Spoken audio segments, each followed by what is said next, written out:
আল্লাহ কত বড় ক্ষমাশীল দেখ, 40 বছরের গুনাহ 10 সেকেন্ডেও ক্ষমা করে দিতে পারে। এটা কেঙ্গা করে সম্ভব রে?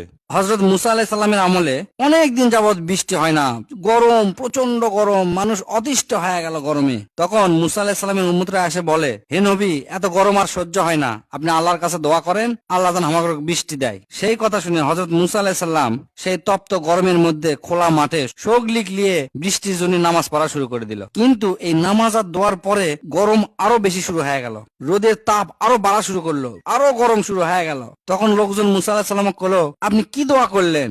বৃষ্টি তো দূরের কথা, তাপ আরো বেড়ে গেল। তখন মুসা আলাইহিস সালাম আল্লাহ কলো, হে আল্লাহ, তুমি তোমার বৃষ্টি না দে আরো গরম বেড়ে দিলা, ঘটনা কি? আল্লাহর পক্ষ থেকে তখন জবাব আসলো, তুমি যত মানুষকে নামাজ পড়ছো তার মধ্যে একজন ব্যক্তি আছে যাই 40 বছর যাবত আমার নাফরমানি করছে, দুনিয়ার এমন কোন পাপ কাজ নাই তাই করেনি, ঠিক ওই লোকের জন্য তোমার দোয়া আমি কবুল করে পারছি না। এই কথা শুনে মুসা আলাইহিস সালাম সবার উদ্দেশ্যে কলো, এই জামায়াতের মধ্যে একজন ব্যক্তি 40 বছর যাবত আল্লাহর সাথে নাফরমানি করছে, সমস্ত হারাম কাজ সে করছে, এই জন্য আল্লাহ আমাকে দোয়া কবুল করেনি। আমি তার কাছে সকলের জন্য অনুরোধ করেছি সেই লোকটা যেন এই জামায়াত থেকে বের হয়ে যায়। ঠিক তখনই যে লোক এই 40 বছর যাবত গুনাহ করছে তাই বুঝবার পারছে, তাই এখন চিন্তা করছে, ইয়া আল্লাহ, 40 বছর যাবত আমি গুনাহ করছি, তুমি গোপন রাখছো, কেউ সে কথা জানে না, আর আজ তুমি আমার মান সম্মান নষ্ট করবা, আমি এর থেকে বার হয়ে গেলে তো সকলে আমাকে চিনে ফেলবি যে আমি এত বড় খারাপ কাম করছি। ইয়া আল্লাহ, 40 বছর যেহেতু আমার গুনাহ তুমি গোপন রাখছো, আজকাও গোপন রাখে তুমি আমাকে ক্ষমা করে দাও, আমি আর ইনকা পাপ কাজ জীবনেও করবো না।